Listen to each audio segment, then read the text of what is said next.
fair trade. You're listening to Heard It on the X.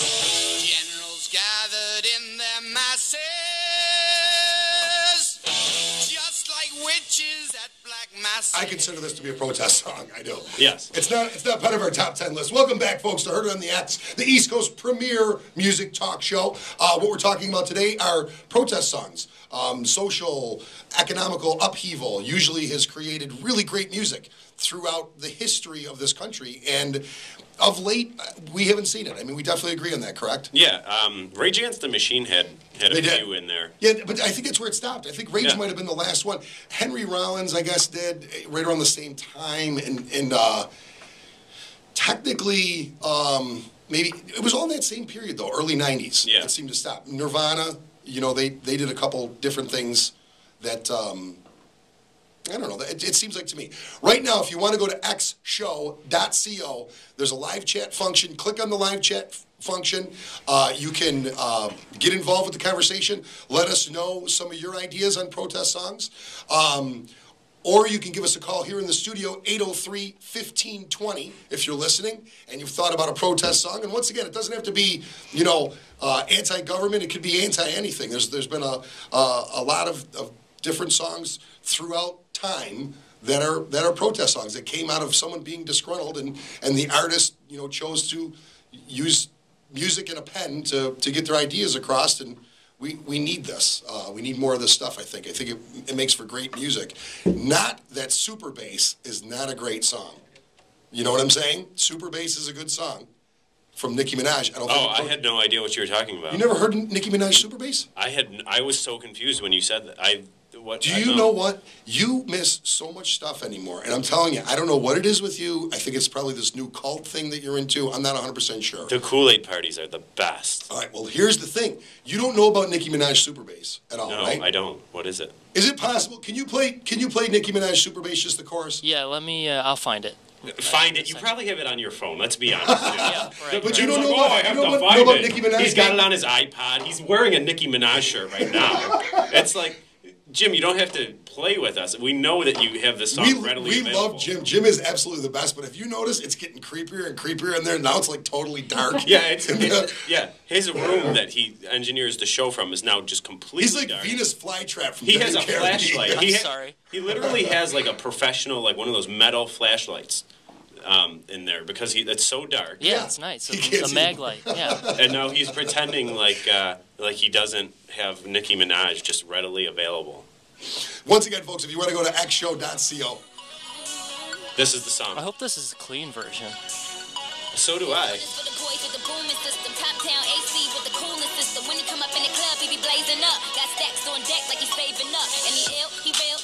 Yeah, there it is. Go to the chorus. Don't recognize the chorus. Nicki Minaj, you don't know about the thing on Ellen with the little girls from England that came over? Sort of. I heard someone talking about it. I don't remember who was talking about it, but someone was talking about it. But all I heard was there's some girls singing Nicki Minaj on Ellen. That's all I know. That's Nicki Minaj. That's Nicki Minaj. Hands up! Never heard it, but I'm getting really funky right now. Yeah.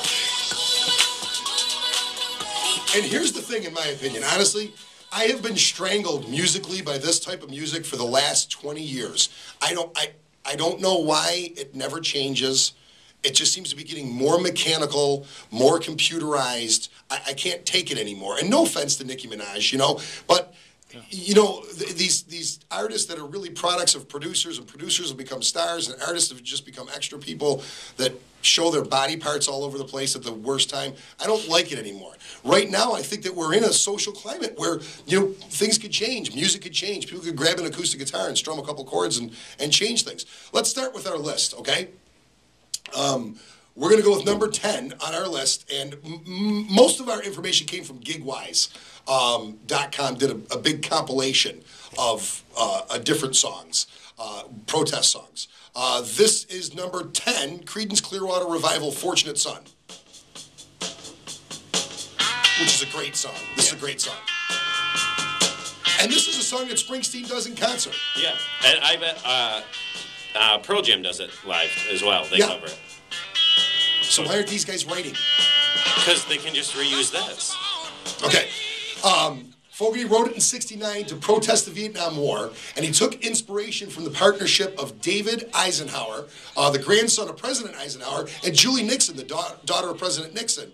The premise is that, unlike the impoverished narrator of the song, those kids will never go off to war. That the impoverished narrator of this song will go off to war, which is true. That's still true to this day. Yeah. I mean, that song is a powerful song.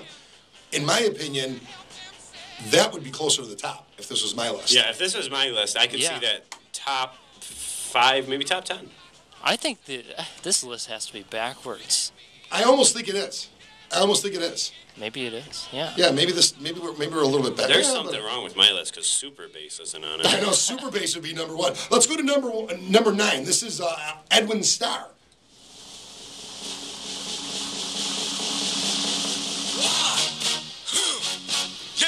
I hate to say this again. I say absolutely nothing. Another song that Springsteen's done live multiple times. Oh, really? Oh, my God, yeah. He's done this song a million times live. Yeah. He does a great job of it. Yeah, I'm just thinking I could see him doing a great job. Oh, my God, he did a great job of it. Edwin Starr, it was recorded in 1970 for the Motown label. It was a smash hit in 1970 and really stayed on the Billboard charts for a real long time after its release. And that's another song that's just lasted forever. A great song. Great song.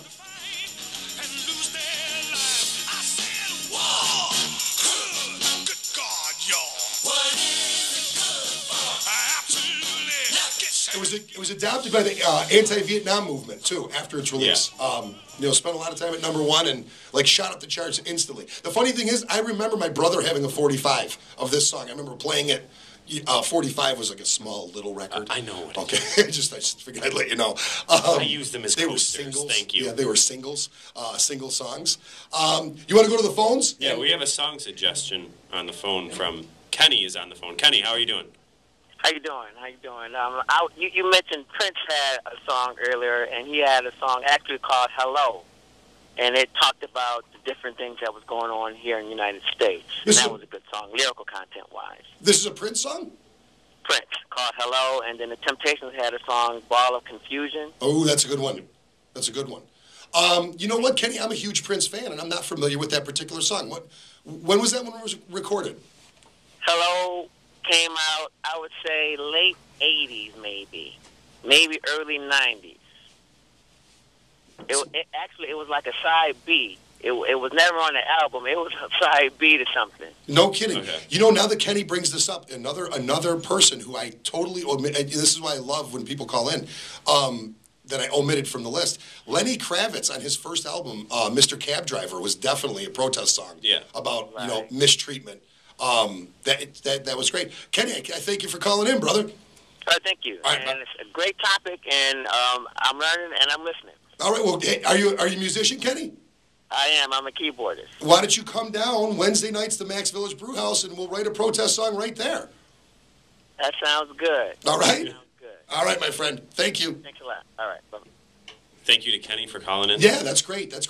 Were you able to find hard to find Prince stuff? Yeah, I looked in our computer system and I looked on YouTube. A bunch of weird stuff. He pays big money to accompany him, and believe it or not, Van Morrison. Yeah. Pay huge money to this company to remove everything of theirs off the internet. You know what, though? I find it easier to find Van Morrison stuff. I think the live stuff, I find a lot of covers. Yeah. And live versions of their stuff, but I think Prince heavily controls even what's recorded live. That could end up on YouTube. Number 8, Buffalo Springfield. Once again, I feel like our list is going backwards. This is a good one, though. No, that's what I mean. I think this is a great one, too. Here. What it is ain't exactly clear. There's a man with a... One of 2 Stephen Stills songs that are going to show up. While many musicians were embracing the hedonistic love of the 60s, Stills, who's always been a heavy-duty guy, I mean, he's out there, man, was dealing with the much grittier subject matter. Essentially an ode to the violence, social paranoia, and brutality of the Vietnam War, for what it's worth, for the vast majority of other protest songs, has an overtly positive chorus, really, if you think about it. Yeah. I know earlier you did mention Dave Matthews as someone that you could see writing a protest song. He has done this live for He's years. done this song live? He started it in '03, and then over the past, I guess you can say, almost decade, it's been in and out of set lists. And You know what? I think, if I'm not mistaken, Kim Marie and I have seen Springsteen do this one. Did he do it in Pittsburgh? I think so. Yes. I think he did. Yeah. So I mean, it's. Boy, I wish one of these guys would stand up.